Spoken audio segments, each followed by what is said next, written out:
They say that the 10% of our brain that we're using, how they say we only use 10% of our brain. Well, it's not like the 90% is dormant. It's just that we're not aware of it.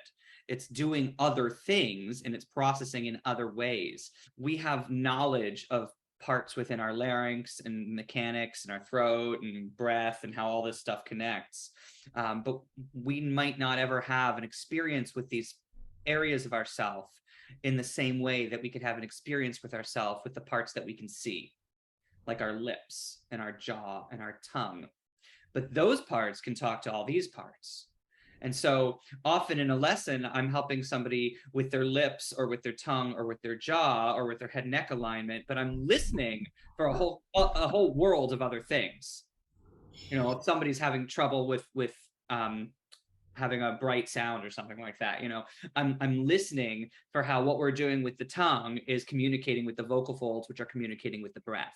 And I'm hearing how this constraint, whatever we're doing with these more knowable pieces, are talking to less knowable pieces that I even wonder, should we keep those in the subconsciousness? Should we let the subconsciousness get all the details, as much as it can know about larynx downwards, and let the consciousness know all it can know about the mouth and the head and these parts that we've seen in the mirror our whole lives? That in you saw the homunculus, how big the lips are, how big the tongue is. There's a lot of brain space already allocated for those parts. So make the jaw bigger, because the jaw can, in the homunculus, make the jaw bigger for the homunculus so it can connect these dots.